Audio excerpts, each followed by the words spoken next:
আমাকে আজকে একটু কালো দেখাবে, কিছু করার নাই। আজকে আমি হ্যান্ডসাম লাগানোর জন্য আসিনি। ইনশাআল্লাহ মাহাদি ভাই যখন আবার আসবে তখন আবার আমাকে হ্যান্ডসাম লাগবে। কারণ আজকে আমাকে একটু ব্যাকগ্রাউন্ডে কি লাগতে পারে? কালো লাগতে পারে। ঠিক আছে?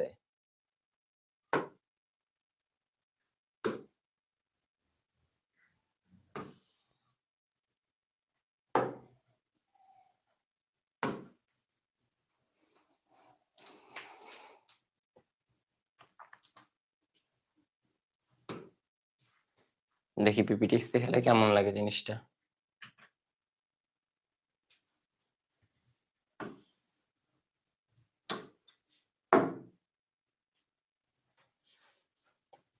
আচ্ছা। দেখা যায়? জিনিসটা দেখা যায়? হ্যাঁ? আমাকে কি একটু কালা, কালা লাগছে? না দেখা যাচ্ছে? সাদার মাঝখানে কালা। হুম? দেখা যাচ্ছে? পড়া যাচ্ছে?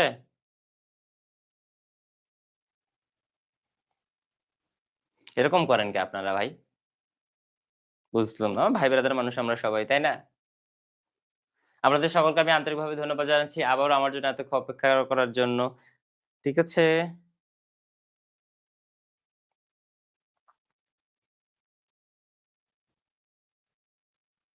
YouTube টায় ঢুকি একটু।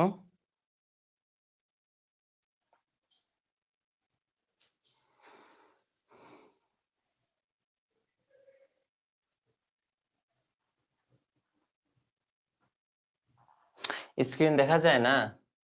সমস্যা নাই। আমাদের কাছে সেই সমাধানও আছে।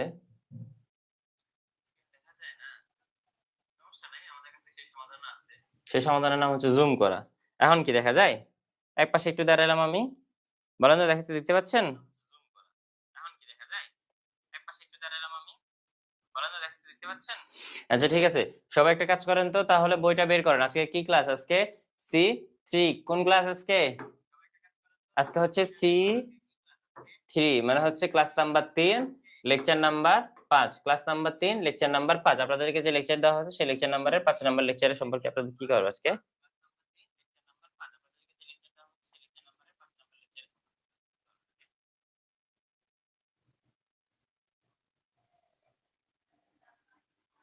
কেন বোঝা যাবে না?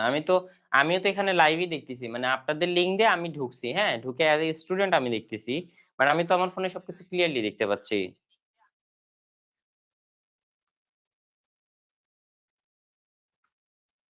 ভাইয়া ঠিক সময়ে ক্লাস না করাইলে জব উলটপালট হয়ে যায়।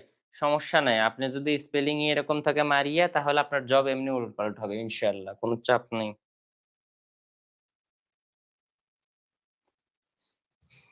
৳৩০৯ থেকে শুরু জুবাইরের নতুন বা পুরাতন যেটাই হোক ৩০৯ এর আশেপাশে। আপনারা বের করবেন হচ্ছে বাংলাদেশের সম্পদ ও বাংলাদেশের শিল্প। এই ২ টা টপিক আজকে আমরা পড়ব। বাংলাদেশের সম্পদ ও বাংলাদেশের শিল্প। আসলে এটা প্রায় মুখস্থ টপিক তো পড়ার মতো তেমন কিছু নাই। তো ভাবলাম যে এই টপিকটাকে আজকে একটু কাজে লাগাই। আর আপনার থেকে হচ্ছে দিব। মানে হচ্ছে বই দাগানো শিখাই। প্লাস এটার পাশাপাশি হচ্ছে আপনাদের জন্য অলরেডি আমার স্লাইড বানানো আছে। ওই আগেরবারে যেরকম ৩য় ক্লাসে করছিলাম। আগে বই দেখে করেছিলাম, পরে আপনাদেরকে স্লাইড দিয়ে দিয়েছিলাম। ওইরকম ওরকম স্লাইড দিয়ে দিব। সমস্যা নেই। ঠিক আছে? কোনো চাপ নাই, কোনো চাপ নাই। দেখেন, আজকে হচ্ছে একটু সময় বেশি আছে। তো আমরা একটু গল্পগুজব করি। সকালবেলা ঘুম থেকে উঠে জিকে সম্পর্কে আপনাদের একটু দাগানো দেই। দাগাইতে হবে কিভাবে পড়তে হবে, কিভাবে জিনিসপত্র একটু শিখাই। নাকি? শিখবেন? বলেন কে শিখবেন?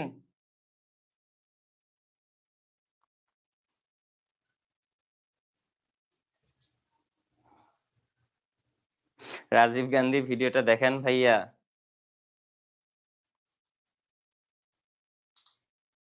আরে জানি, সমস্যা নাই। এমনি মজা করছি। তোমরা যে এত সিরিয়াস হয়ে যাও, সমস্যা নাই। হ্যাঁ?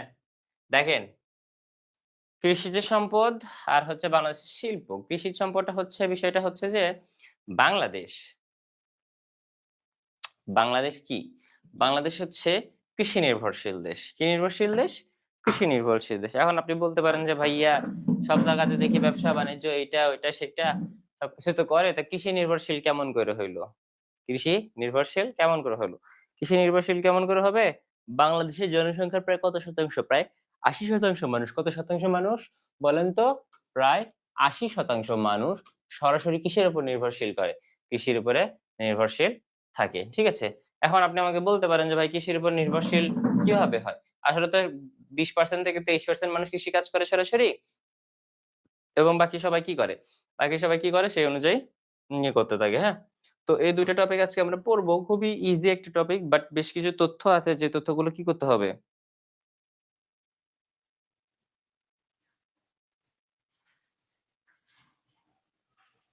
হ্যাঁ, সমস্যা নাই। বুঝতে পারছি। আমি জানি। আমি আসলে ক্লাসটা লেট করার উদ্দেশ্য ছিল না। কিন্তু আপনাদেরকে কি বললাম? আমি প্রায় ১০টা ১০ থেকে ১০টা ১৫ থেকে বাসার ভেতরে স্টুডিওটা সেটআপ করার চেষ্টা করছি।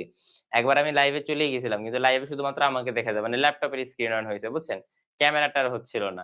এটা না একটা ধরনের প্যারা। ফির ক্যামেরাটা হইলো সাউন্ড আসতেছিল না। সাউন্ড ঠিক করলাম।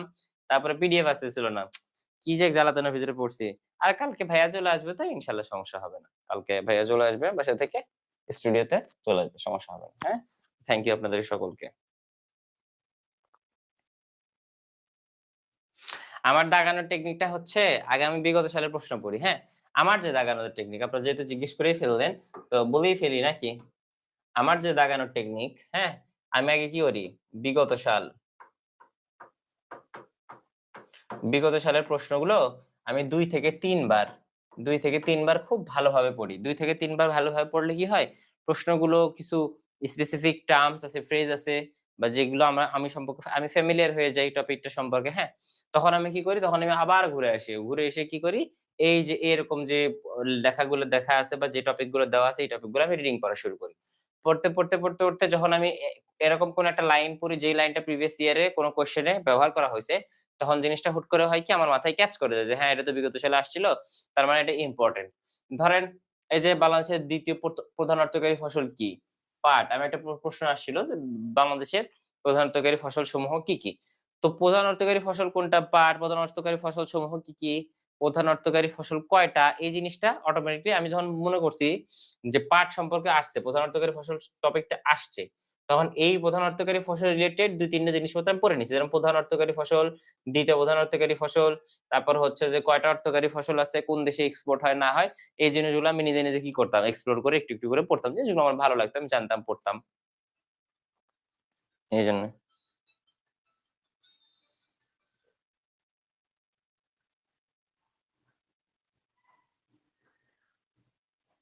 ঠিক আছে?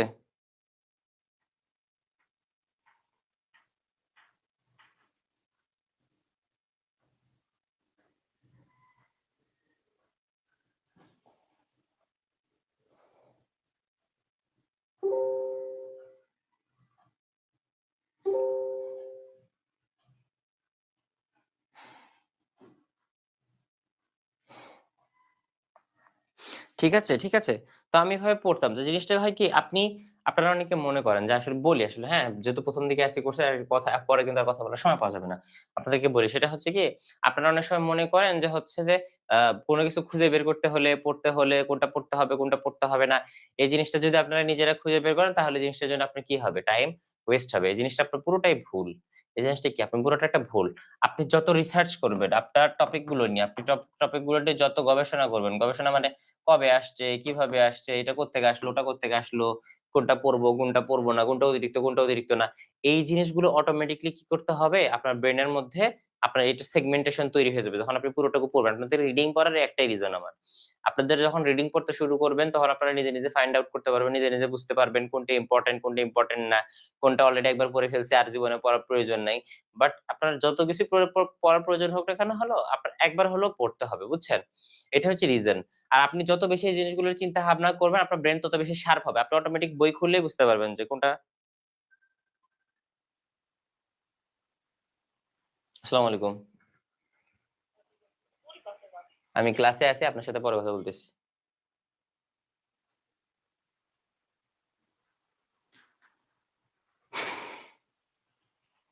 হ্যাঁ, তো এই যে বিষয়টা যেটা আছে, হ্যাঁ?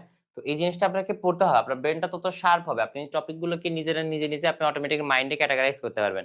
আপনার মনে একটা কনফিডেন্স আসবে যে, হ্যাঁ, আমি এটা পড়ছি, এটা পড়ছি, এটা সেটা পড়ছি। বাট আপনি যদি আমাদের কাছ থেকে শুধুমাত্র শর্টকাটে জানতে চান বা করতে চান, তখন আমরা শুধুমাত্র টপিক দিয়ে আপনি ধুমায় মুখস্থ করবেন। আপনার মনে হবে যে আপনার পড়াই শেষ হয়নি। আপনি যদি ২ মাস ৩ মাস পড়েন না, তারপর আপনার বই খুললে একদিন মনে হবে যে আপনি কিছুই পারেন না, কিছুই বোঝেন না, কিছুই করেন নাই। আপনার মনে হবে যে আবার ১ম থেকে আপনি পড়তেছেন, হ্যাঁ? তো এই জিনিস পড়াটা আসলে মুখস্থ রাখার বিষয়টা না আপনি বইটার সাথে বা ওই পড়াটার সাথে আপনি কতটুকু ফ্যামিলিয়ার, আপনার সাথে কতটুকু সময় কাটাইছেন। আপনার সাথে যতটুকু সময় কাটাবেন, আপনার কনফিডেন্স তত বেশি বিল্ড আপ হবে। Am I clear? এটা হচ্ছে আমার জিকে পড়ার সিক্রেট। আর কিছুই না। কনফিডেন্স। কনফিডেন্সটা আসবে কিভাবে? যত বেশি পড়বেন। মানে হচ্ছে রিডিং পড়বেন। হ্যাঁ?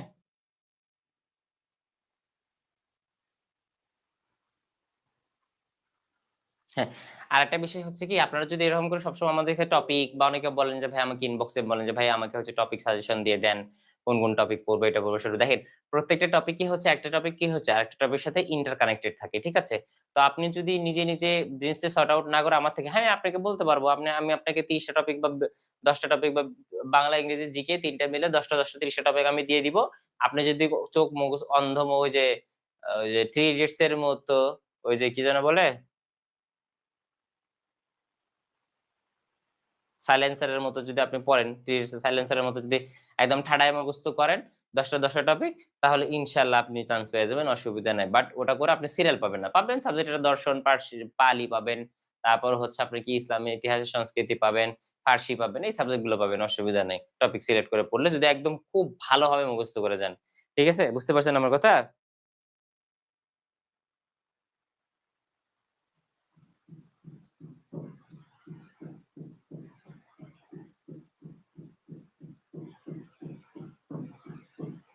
ইন্টারন্যাশনাল পানটা একটু কঠিন লাগে কারণ ওই জিনিসটার সাথে আপনারা ফ্যামিলিয়ার না। জিকের বিষয়টা হচ্ছে কি, আপনাকে আমি ট্রুলি বলি। আপনি ইংলিশ বা বাংলা যেটুকু যেহেতু আপনারা 9-10 এ পড়ছেন, এভাবে ঠাস করে ১ বার বা ২ বার পড়লে হয় কি আমাদের পড়াটা হয়ে যায়। বা ইংলিশের রুলটা পড়লে হয়ে যাবে। জিকের সিস্টেমটা ঐরকম না। জিকের সিস্টেমটা হচ্ছে যে ওর পিছনে আপনার শ্রম দিতে হবে না কিন্তু সময় দিতে হবে। শ্রম না দিলেও কি দিতে হবে? সময় দিতে হবে। জিকে আপনি বসে থেকে মুখস্থ করেন আর না করেন ওই বইটা সামনে নিয়ে আপনার বসে থেকে ঘন্টার পর ঘন্টা তাকায় থাকা লাগবে, রিডিং পড়া লাগবে। কেন হলো? কি জন্য হইলো? অনেকে আমাকে কোয়েশ্চেন করে যে, "ভাই এটা এই বইয়ে এই দেওয়া, ওই বইয়ে এই দেওয়া, অন্তরীপ কি, হে কি?" অনেক জটিল প্রশ্ন করে। যারা আমাকে একটু জটিল প্রশ্ন করে আমার দেখে মনে হয় যে হ্যাঁ, আসলে তারা রিডিং পড়া শুরু করছে। জিনিসটা খুব ভালো। আমার জিনিসটা দেখে ভালো লাগে। ঠিক আছে?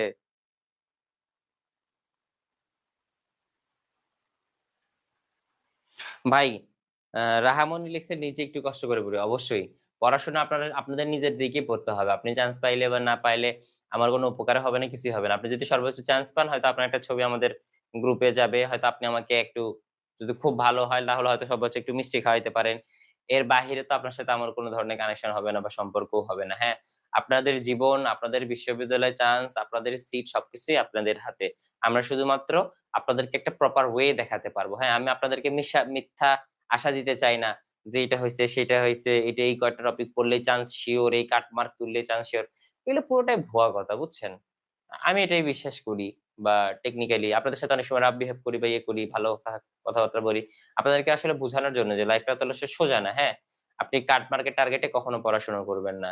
কাটমার্কের টার্গেটে পড়াশোনা করবেন না। কারণ কাটমার্কের কোনো গ্যারান্টি নেই। হুম? ওটা প্রশ্ন সহজ হলে বেশি হবে, প্রশ্ন কঠিন হলে কম হবে। আপনি হয়তো দেখা যাচ্ছে যে পরীক্ষা দিতে গেছেন। আমার এক বন্ধু, পাগল বন্ধু, বুঝছেন? ২২-২৩ এ আমরা সবাই পরীক্ষা দিচ্ছি। ২২-২৩ এ কিন্তু আপনার হচ্ছে এ ইউনিটের রাবিতে কিন্তু এ ইউনিটের পরীক্ষাটা কি হয়েছিল? অনেক কঠিন ছিল। এ ইউনিট যারা ছিল, হ্যাঁ? সায়েন্স ব্যাকগ্রাউন্ড অনেক কিন্তু কঠিন ছিল। আপনারা যারা বিগত সালে প্রশ্ন দিয়েছেন খুব কঠিন ছিল, হ্যাঁ? তো ও কোন জানি একটা ভাইয়ার কাছ থেকে শুনছে যে হচ্ছে কাট মার্ক হচ্ছে 60 65 আর্টস থেকে। তাছাড়া ওর পক্ষে চান্স পাওয়া সম্ভব না। ও পাগল, ও গেছে তোর 65 এর মতো কমন পড়েনি। ওর টোটালি কমন পড়ছে আপনার ৫৫ টা ৫৫ থেকে ৫৬ টার মতো কমন পড়ছে, বুঝছেন? ও এখন কি করছে? ও এখন মন খারাপ, প্রচন্ড মন খারাপ। এখন মনে করেন যে ইয়ের মধ্যে পরীক্ষার হলেই মনে করেন যে কান্না অবস্থা। মিনিমাম কাট মার্ক লাগবে ৬৫ কমন পড়তেছে ৫৫-৫৬ এর মতো মার্ক। প্রশ্ন অনেক কঠিন। কেমনে ৬৫ মার্ক তুলবে? শেষ পর্যন্ত ও কিছু করে নাই। টেনশনের চোটে কান্নাকাটি করতে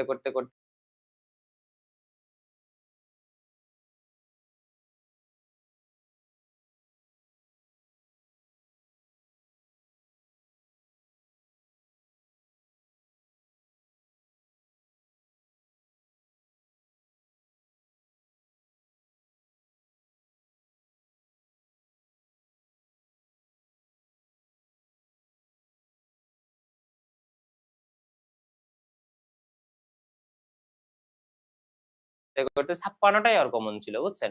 কান্নাকাটি করতে করতে সর্বসাকুল্যে আপনার ৪৫, ৫১ কি ৫২ র মতো হচ্ছে আপনার অ্যান্সার করে আসছে, বুঝছেন? কত অ্যান্সার করতে আসছে? ৫১ কি ৫২ অ্যান্সার করছে। ওইবার আপনার কাট মার্ক ছিল হচ্ছে 54, ৫৪। 54 প্লাস হচ্ছে কি ছিল? কাট মার্ক ছিল। ওই যে বোকামি, যে কাট মার্ক আমার ৬৫ লাগবে। প্রশ্ন কঠিন হইছে, কাট মার্ক কম আসছে। ও যদি শুধুমাত্র কাট মার্কের টেনশন না করে যদি ৫৬টা মানে ৫৬ মার্কে ঠিকঠাকভাবে অ্যান্সার করতো, ২ একটা পজিটিভ নেগেটিভ মার্কিং মাইরলে আপনার কত কিছু হইতো। ৫৫ এট লিস্ট চলে আসতো। তো ছেলেটা শেষ পর্যন্ত আর কি হয় নাই। চান্স হয় না। আমি চাই না এই ভুলটা আপনারা সবাই করেন। বুঝছেন আমার কথা?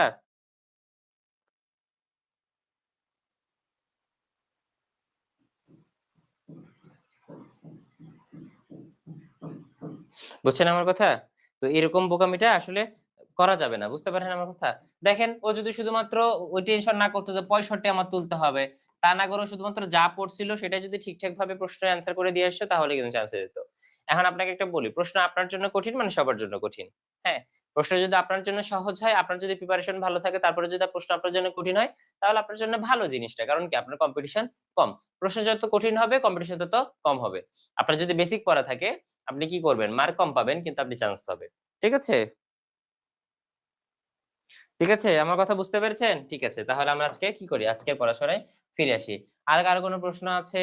কারো পড়াশোনার সমস্যা হচ্ছে জিকেটার পিছনে একটু সময় দেন। হ্যাঁ, আপনাদেরকে আমি একটু রিকোয়েস্ট করি। সেটা হচ্ছে জিকেটার পিছনে একটু রিডিং পড়েন, একটু সময় দেন। বুঝতে অসুবিধা হলে আমি কিন্তু আপনাদের চেষ্টা করি এখন সবার রিপ্লাই দেওয়ার জন্য। হ্যাঁ? আর ওয়েবসাইটে কার কি সমস্যা ছিল ওই যে মিফতা ভাইয়ার হচ্ছে যে আপনাদেরকে লিংক দিছে উনি হচ্ছেন আমাদের ওয়েবসাইটের ডেভেলপার আরকি। উনি টেকনিক্যাল আছেন। এখন আমরা মানে অফিসিয়ালি ডেভেলপ মানে ডেলিভারি পাইনি। গতকাল রাত্রে আপনাদের কোয়েশ্চেনটা আমি বারবার এডিট করতেছিলাম। কিছু টেকনিক্যাল ইস্যুর কারণে হইতেছে। তো ইনশাআল্লাহ আপনারা ভালো কিছু একটা পাবেন। হ্যাঁ? দেখেন, কৃষি সম্পদ, কৃষিজ সম্পদ। ঠিক আছে? প্রত্যক্ষ বা পরোক্ষভাবে কৃষির উপর নির্ভরশীল প্রায় কত ভাগ? ৮০ ভাগ লোক। প্রত্যক্ষ বা পরোক্ষ মানে বুঝেন? প্রত্যক্ষ মানে সরাসরি, পরোক্ষ মানে হচ্ছে কি? সরাসরি না। প্রত্যক্ষ হচ্ছে যারা কৃষক যারা আছে, কৃষক যারা উৎপাদন করে তারা হচ্ছে প্রত্যক্ষ। আর আড়তদার, তারপর ছোট ব্যবসায়ী, সার ব্যবসায়ী, তারপর হচ্ছে আপনার কি বলে হচ্ছে কৃষি যন্ত্রপাতি যারা সেল করে, ঠিক আছে? এরা হচ্ছে কি? পরোক্ষভাবে এর উপর নির্ভরশীল। কৃষিকাজের জন্য সর্বাপেক্ষা উপযুক্ত মাটি দোআঁশ। বাংলাদেশের প্রধান অর্থকরী এই যে এটা হচ্ছে দাগানোর মতো বিষয়। বাংলাদেশের প্রধান অর্থকরী ফসল কি? পাট। দাগায় নেন, সবাই দাগায় নেন, বাবুরা দাগায় নেন।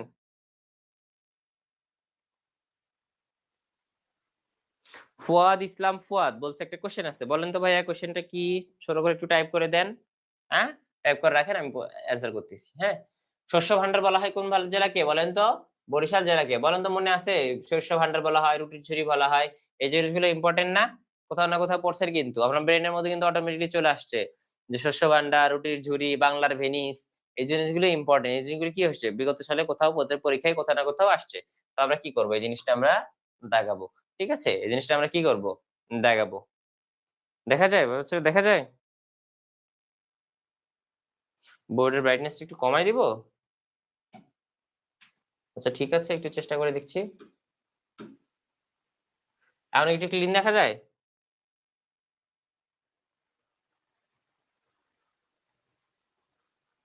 আসলেই তো ভালো ক্লিন দেখা যাচ্ছে। আমি তো আমার ফোনে ভালো একদম ক্লিয়ারলি দেখতে পাচ্ছি, বুঝছেন? কি ফোন হচ্ছে? আসসালামু আলাইকুম। হ্যাঁ, আসসালামু আলাইকুম। কে বলছেন? আমি তো মাহাদি ভাইয়ের এখানে ক্লাস নিচ্ছি। আপনি কই? তা আপনি অনলাইনে ক্লাসে ঢোকেন নাই? আপনাকে যে বললাম যে ১০টা থেকে ১০:৩০ থেকে ক্লাস ছিল অনলাইনে, আপনি সেই ক্লাসে ঢোকেন নাই? ক্যাম্পাসে আসছেন?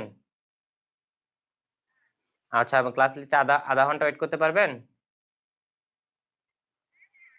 হ্যাঁ, ঠিক আছে, ঠিক আছে, ঠিক আছে। নাও। আমার টিউশনের স্টুডেন্ট আছে এখানে আসছে আর মানে এখান থেকে পড়ানোর পরে আমার ওকে পড়াতে যাওয়ার কথা। বৃষ্টি আসছে। এই যে স্টুডিও সেটআপ করতে, করতে দেরি হয়ে গেল। এখন আধা ঘন্টা ওকে ওয়েট করাইতেছি। I am so sorry. কিছু করার নাই। বুঝছেন?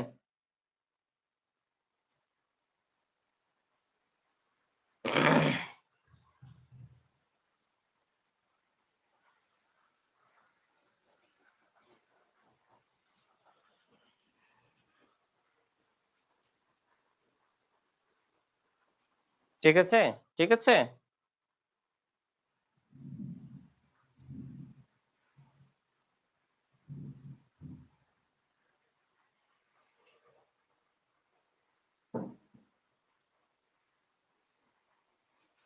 আচ্ছা, বাংলাদেশ বিষয়াবলী পড়তেছি, আন্তর্জাতিক বিষয়াবলী না আমরা আর পরবর্তীতে বিস্তারিত হিসেবে আলোচনা করব। হ্যাঁ? বিস্তারিত আলোচনা করব এই আন্তর্জাতিক বিষয় নিয়ে। আজকে আমরা বাংলাদেশ বিষয়াবলী পড়ি। হ্যাঁ? দেখেন, সবচেয়ে বেশি গম উৎপাদন হয় কোথায়? ঠাকুরগাঁও জেলায়। কোন জেলায়? ঠাকুরগাঁও জেলায়। স্বর্ণা এক প্রকার কি সার? জৈব সার। কি সার? জৈব সার। স্বর্ণা সার আবিষ্কার করেন কে? ডক্টর মোহাম্মদ সৈয়দ আব্দুল খালেক। দেখেন, স্বর্ণা আসলে একটা জৈব সার। এই জিনিসটা একটু নতুন তথ্য। হ্যাঁ? এই জিনিসটা আপনাদের একটু জানা দরকার। স্বর্ণা আসলে কি? স্বর্ণা এক ধরনের কি? এই টাইপের কোয়েশ্চেন আপনাদের আসতে পারে। হ্যাঁ? স্বর্ণা সার আবিষ্কার করেন ডক্টর সৈয়দ আব্দুল খালেক। এগুলো জেনে নিবেন। বাংলাদেশের কৃষি বিষয় কৃষি দিবস হিসেবে ঘোষণা করেছে ১লা অগ্রহায়ণকে। এগুলো সবকিছু দেখে নিবেন। হ্যাঁ? এই যে যত কিছু আছে। বাট এর মধ্যে ইম্পোর্টেন্ট হচ্ছে প্রধান অর্থকরী ফসল, কৃষিকাজের জন্য সর্বাপেক্ষা উপযুক্ত মাটি, তারপর হচ্ছে কি শস্য ভান্ডার কাকে বলা হয়? আর হচ্ছে কি সবচেয়ে বেশি গম উৎপাদন হয় কোথায়? ঠাকুরগাঁও জেলায়। ঠিক আছে? বুঝতে পারছেন? এই ৪ টা হচ্ছে কি দাগানোর মতো। দাগায় নেন। আসলে আপনাদেরকে বলছিলাম যে দেখেন আসলে নওগাঁ বর্তমানে রুটির ঝুড়ি কারণ হচ্ছে সবচেয়ে বেশি গম। রুটিটা তৈরি হয় মেইনলি গম থেকে তো। ভারতের যারা আছে বা ভারত উপমহাদেশের সবাই মেইনলি ফুড হ্যাবিট এর ভিতরে গমটা ছিল, হ্যাঁ? তো পরবর্তীতে ঠাকুরগাঁও থেকে গমটা বেশি হয়ে গেছে নওগাঁতে। ওইজন্য নওগাঁ শিফট হয়ে গেছে। ঠিক আছে? পরেরটাতে যাবো ইনশাআল্লাহ। একটু নিচের দিকে আসি আমরা। হুম।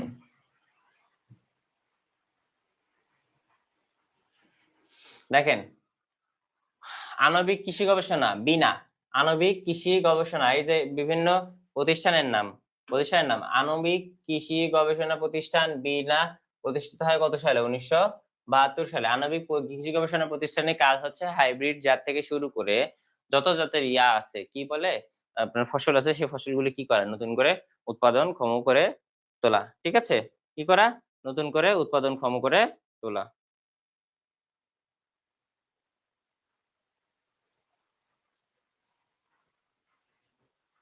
বুঝতে পারছেন? নতুন করে উৎপাদনক্ষম করে তোলা। তারপরে ডিএই ডিপার্টমেন্ট অফ এগ্রিকালচার এক্সটেনশন এটা কি? সরকারের একটি অধিদপ্তর। কৃষি সম্প্রসারণ অধিদপ্তর। কৃষি ডিএই। আপনারা যারা বিসিএস কৃষি ক্যাডার দেবেন, বিসিএস দেবেন, হ্যাঁ? বিসিএস থেকে যারা কি হবেন? কৃষি ক্যাডার হবেন। যারা আপনার হচ্ছে কৃষি ক্যাডার হবেন, এই বিসিএস কৃষি ক্যাডারের সবাই হচ্ছে কি পড়বে? বাংলাদেশ কৃষি সম্প্রসারণ জেলা কৃষি সম্প্রসারণ কর্মকর্তা, উপজেলা কৃষি কর্মকর্তা, জেলা মৎস্য কর্মকর্তা, উপজেলা মৎস্য কর্মকর্তা এই পদবিগুলোতে আপনারা পাবেন। ঠিক আছে? এদের প্রধানত কাজ হচ্ছে যে প্রতিটা জেলার মধ্যে কোন ফসল ভালো হচ্ছে, কোন কি চাষীর অসুবিধা হচ্ছে কিনা বা এবার কোন আবহাওয়া অনুযায়ী কোন ফসল উৎপাদন করা উচিত কৃষিদের বা অন্যদেরকে সতর্ক করা। ঠিক আছে? ঠিক আছে? ওকে, ওকে দেখেন বাংলাদেশে ফসল তোলার ঋতু কয়টা হচ্ছে? ৩ টা। এটা হচ্ছে ভাদই, হৈমন্তিক আর হচ্ছে কি রবি। রবি হচ্ছে আপনাদের শীতকাল। শীতকালে আপনাদের কি আছে? বিভিন্ন শাকসবজি পাওয়া যায়, আলু ওঠে। হেমন্তকালে আপনাদের ধান ওঠে। আর ভাদ্র মাসে আপনাদের কি ওঠে? ধান ওঠে, হ্যাঁ? ধান কাটে বছরে ধান কাটামারি বলে না? এলাকা ভিত্তিক যে ধান কাটামারির সময় আসছে। আপনাদের এলাকায় দেখবেন যে আপনাদের বাপ চাচারা এখন আলোচনা করে যাদের গ্রামে হচ্ছে জমি জমা আছে। বলে যে ধান কাটার সময় হয়ে গেছে এখন যাইতে হবে। খুব একটা মানে কি যেন অগ্রহায়ণের সময় একটা মানে উৎসব মুখর হয় পরিবেশ। হ্যাঁ? রাস্তাঘাটে কি থাকে? ওই যে আপনাদের খের যে ধানের যে পল বা খ্যার বলি আমরা বগুড়ার ভাষায়, ওগুলো কি দেওয়া থাকে? নাড়াই দেওয়া থাকে। তাই না? ১৯৬১ সাল দেওয়া আছে যে নিউ জিকেতেই আণবিক কৃষি গবেষণা ক্ষেত্রেও হইতে পারে। তাহলে ওটা কারেক্ট করে নিবেন ইনশাআল্লাহ। দেখেন, বাংলাদেশে ফসল উৎপাদনের জন্য জলবায়ু ভিত্তিতে সারা বছরকে ২ টি মৌসুমে ভাগ করা হয়েছে। রবি মৌসুম আর হচ্ছে খরিফ মৌসুম। রবি মৌসুমে আপনাদের কি পাওয়া যায়? বিভিন্ন তরু শাকসবজি। আর খরিফ মৌসুমে সংরক্ষণশীল খাবার পাওয়া যায়। যেরকম কি ধান, গম এইসব জিনিস। ঠিক আছে? ঠিক আছে? ঠিক আছে?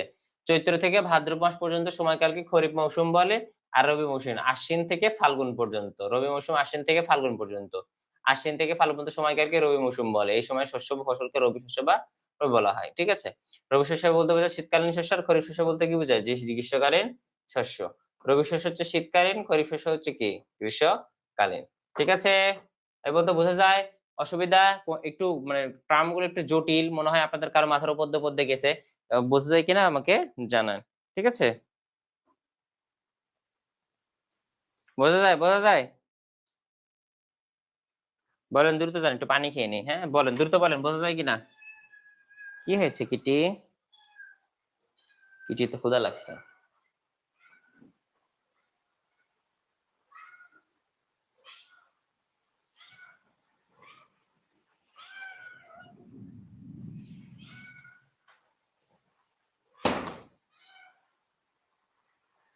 ওকে, ওকে।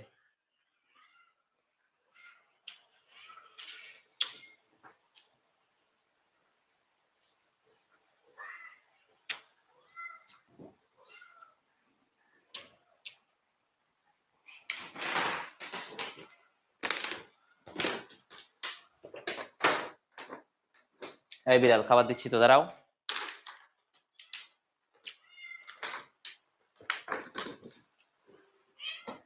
বেশি দুষ্টামি করলে কিন্তু খাইতে দেবো না কিন্তু।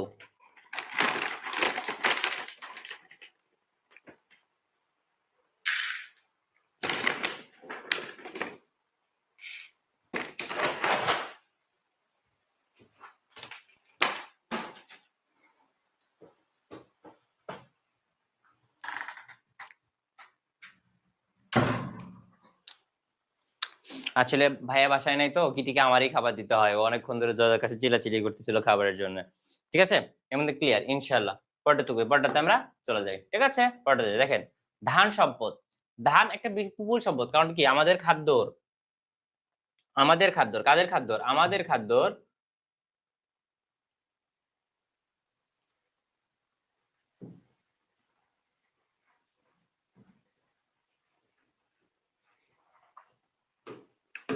আমাদের খাদ্যের প্রধান উৎসটাই হচ্ছে কি?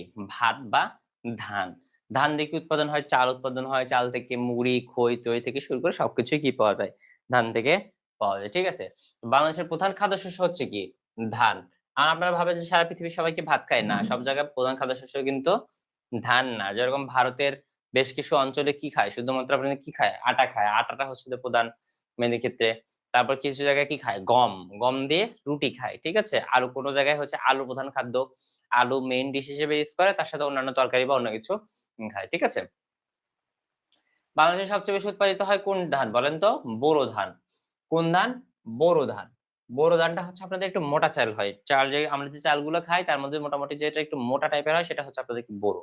এটাই হচ্ছে আপনারা যে টিসিবি থেকে শুরু করে সস্তা যে চালটা বিক্রি করে, সেটা হচ্ছে এই চাল। ঠিক আছে, বাংলাদেশে মোট ধান চাষ করা হয়, মোট আবাদি জমির কত শতাংশ? প্রায় 70 ভাগ।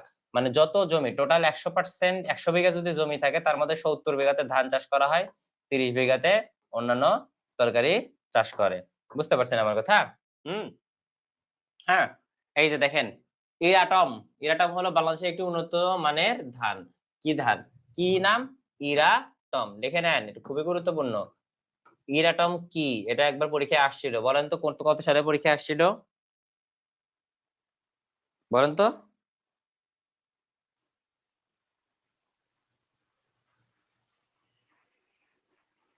কত সালে পরীক্ষায় ইরাটম আসছিল বলেন?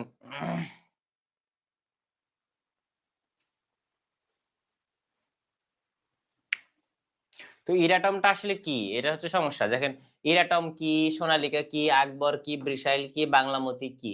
এই যে দেখেন, এই জিনিসগুলো আপনাদের জানতে হবে। প্রত্যেকটা হচ্ছে কি এক জাতের চাল, না? বাংলামতি এক ধরনের সুগন্ধি ধান, হ্যাঁ? বৃষাইল হচ্ছে উন্নত জাতের ধান। সোনালিকা, আকবর হচ্ছে উন্নত জাতের গম। ইরাটম হলে কি? উন্নত জাতের ধান। ঠিক আছে? বাংলামতি হলে কি? এক ধরনের সুগন্ধি ধান। BRRI, Bangladesh rice research institute. BRRI, Bangladesh rice research institute, Bangladesh ধান গবেষণা ইনস্টিটিউট। কি নাম? বাংলাদেশ ধান গবেষণা ইনস্টিটিউট। এগুলো ফুল ফর্ম গুলো একটু মনে রাখবেন। হ্যাঁ, এগুলো আসলে বোঝার কিছু না তো। আপনাদের খালি বোঝাচ্ছি যে হচ্ছে কি কি পড়তে হবে, কিভাবে পড়তে হবে। এগুলো ফুল ফর্ম গুলো আপনাদের মনে রাখতে হবে। বিশেষ করে বিড়ি, বাড়ি, ইরি, তারপর হচ্ছে এই কয়টাই রাখতে হয়। এর বেশি আসে না। এই যে ইরি, কি কি থাকে নেন তো? BRRI, বাড়ি, ইরি। তারপর হচ্ছে ইডি প্রতিষ্ঠিত হয়, বাড়ি প্রতিষ্ঠিত হয়, আর হচ্ছে বাড়ি কবে প্রতিষ্ঠিত হয়। এই ৩টা। এই ৩টা একটু গুরুত্বপূর্ণ। বিগত অনেক পরীক্ষায় আসছে। হ্যাঁ, Bangladesh rice research institute, Bangladesh agricultural research institute, international rice research institute. ইডি প্রতিষ্ঠিত হয় 1960 সালে, অবস্থিত ম্যানিলা, ফিলিপিন্সে। হ্যাঁ, বিআরআই প্রতিষ্ঠিত হয় 1970 সালে, অবস্থিত গাজীপুরের জয়দেবপুরে। আর বাড়ি প্রতিষ্ঠিত হয় ১৯ 1976 সালে অবস্থিত গাজীপুরের জয়দেবপুরে। ঠিক আছে? ৩ টা খুবই গুরুত্বপূর্ণ। বোঝা যায়?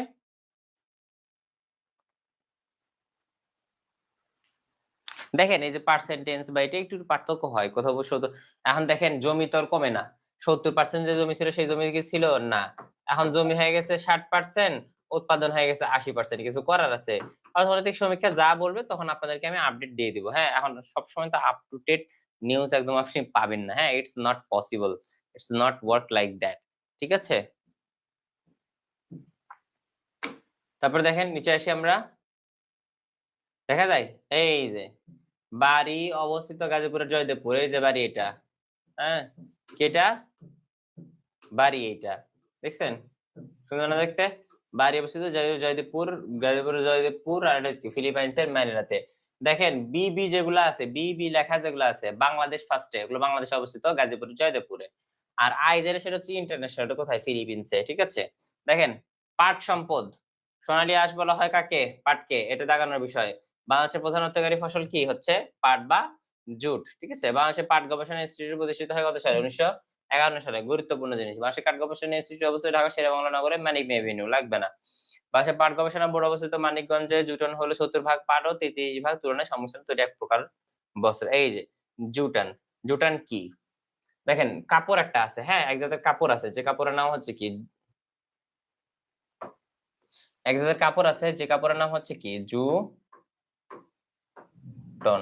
ঠিক আছে? এই জুটন কাপড়টা হচ্ছে কি ৭০ ভাগ কিসে থাকে? পাট থাকে। আর ৩০% হচ্ছে আপনার তুলা থাকে। মিলে একটা কাপড় তৈরি হয় জুটন। কাপড়টা খুব পপুলার এবং এটাই মোটামুটি সব জায়গায় ব্যবহার করা হয়। ঠিক আছে? জুটনের আবিষ্কারক ডক্টর মোহাম্মদ সিদ্দিকুল্লাহ। পৃথিবীর সবচেয়ে বড় পাটকল হচ্ছে কি? আদমজী পাটকল। ক্লিয়ার? পরেরটাতে যাই। দেখেন এপাশে এখানে আসি।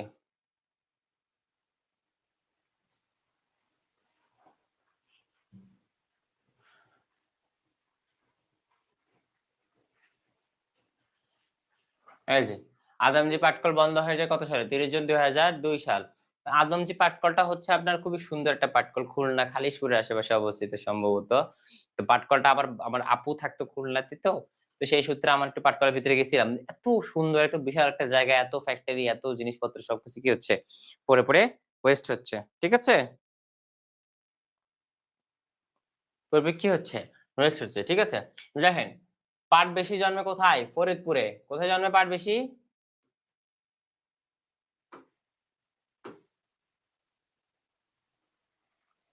পাট বেশি কোথায় জন্মে বলেন তো? ফরিদপুর।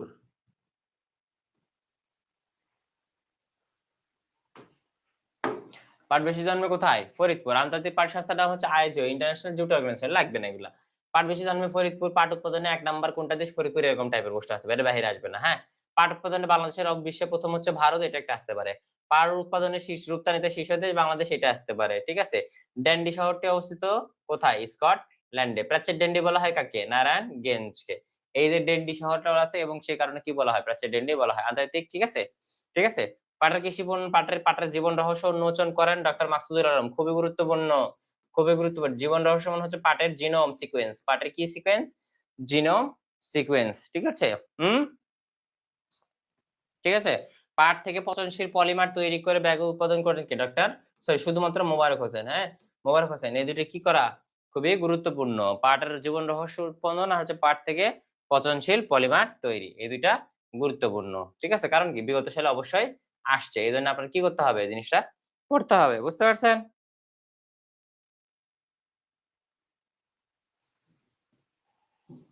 দেখেন তারপর আসি কি? চা সম্পদে। বাংলাদেশের ২য় প্রধান অর্থকরী ফসল, বাংলাদেশের সর্বশেষ চা বাগান কোনটা? মৌলভীবাজার। বাংলাদেশের অর্গানিক চা উৎপাদন শুরু হয়েছে পঞ্চগড় জেলায়। এই যে গুরুত্বপূর্ণ এটা।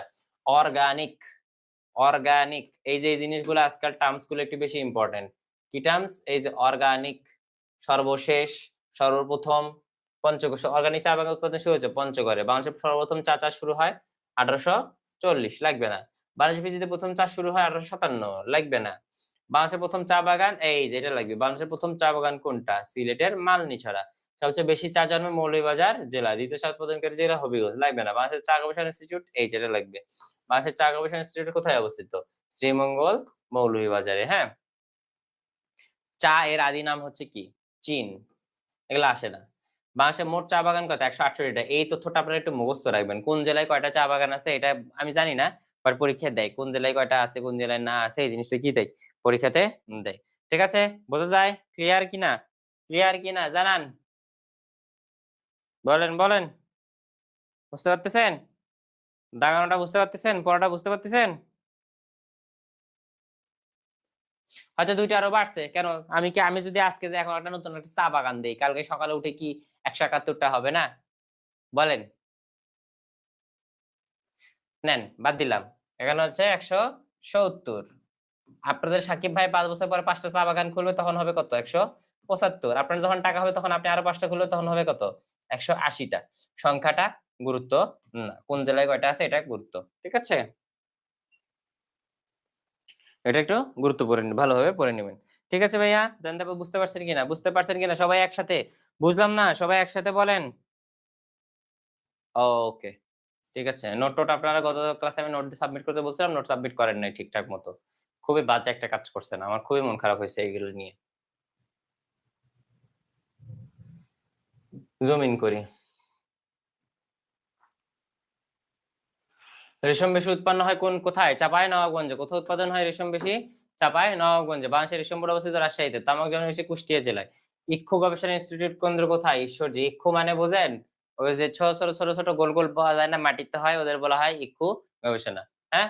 আর লাগবে না। এই যে জুম চাষ। জুম চাষ করা হয় কোথায়? পাহাড়ি এলাকায়। ঠিক আছে? ইউরিয়া সার তৈরিতে কাঁচামাল হিসেবে ব্যবহার করা হয় কি গ্যাস? Methane gas. ইউরিয়া সার প্রয়োজন। ঠিক আছে? ঠিক আছে? হুম?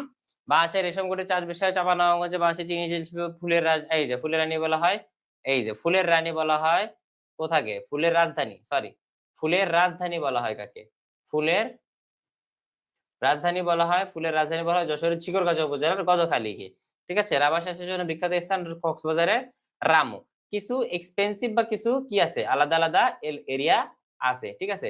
যে জিনিসগুলো আপনারা কি করতে পারবেন না? ইগনোরেন্স করতে পারবেন না। যেরকম সিলেটে রাবার উৎপন্ন হয়। আপনারা জানেন রাবারটা আসলে কি? গাছ থেকে উৎপন্ন হয়। তো আপনারা কখনো ভাবছেন যে গাছ থেকে উৎপন্ন হওয়া জিনিস এত বিস্তৃত সবকিছুতে আমরা রাবার ইউজ করি। রাবার ইউজ করি না? এইখানে কাছে টায়ারে থেকে শুরু করে সব জায়গায়। বাট আসলে ওগুলো 100% রাবার থাকে না। ঠিক আছে? ওগুলো কি থাকে না? 100% রাবার থাকে না এবং অরিজিনালি শুধুমাত্র রাবার কি হয়? অনেক ফ্রেজাইল হয়। তো আগের সময়ে বা প্রাচীন যুগে বা 1960s এর দিকে বা 1970 তখন সরাসরি কি হইতো? রাবার থেকেই টায়ার তৈরি হয় কিন্তু সেগুলো খুব একটা স্ট্রং হতো না। পরবর্তীতে রাবারের সাথে কেমিক্যাল মিক্স করা সেগুলোকে শক্ত বানানো হইছে। ঠিক আছে? দেখেন উৎপাদন ফসল হচ্ছে গম, জাত হচ্ছে কি? সোনালিকা, আকবর, বলাকা, দোয়েল, আগ্রানী। এই যে পরীক্ষায় এরকম করে আসবে যে নিচের কোনটি গমের জাত? নিচের কোনটি এই যে গম কিসের একটি জাত? যেরকম সোনালিকা এটি কিসের জাত? ধান, গম, ভুট্টা না পাট? এরকম টাইপের আসবে। তারপর হচ্ছে আসবে ম্যানিলা কি? এক জাতের তামাক, এক জাতের গম, এক জাতের সরিষা, আরেক জাতের কি? বাঁধাকপি। এরকম টাইপের প্রশ্ন আসবে। বুঝতে পারছেন? বুঝতে পারছেন কি পারেন নাই? তো এই জিনিসগুলো আপনাদেরকে পড়তে হবে। বুঝা গেল কিভাবে কোন জিনিসটা বুঝতে হবে? বিগত সাল যদি আপনারা পড়েন তাহলেই কি করতে পারবেন? প্রশ্নটা এনালাইসিস করতে পারবেন, বুঝতে পারবেন।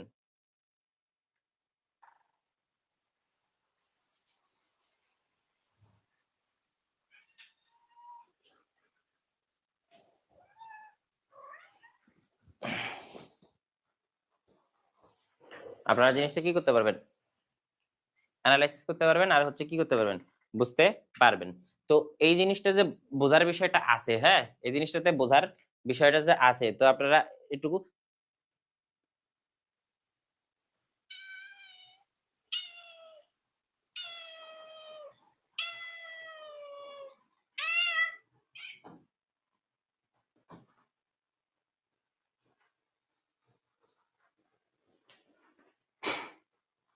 ঠিক আছে? বোঝা যাবে? হ্যাঁ? হ্যাঁ? হ্যাঁ, কিটির গা থেকে অনেক বেশি পশম আসে ওইজন্য ওকে ছেড়ে দিলাম। দেখেন, আপনারা কিটিকে দেখতে চান? কিটি খুবই সুন্দর আছে। আর হচ্ছে যদি আল্লাহর খুব রহমত থাকে ইনশাআল্লাহ কিটির অতি শীঘ্রই কি হবে? বাবু হবে। কিটি তোমার বাবু হবে না? বলো, বলো। যাও খেলা করো যাও।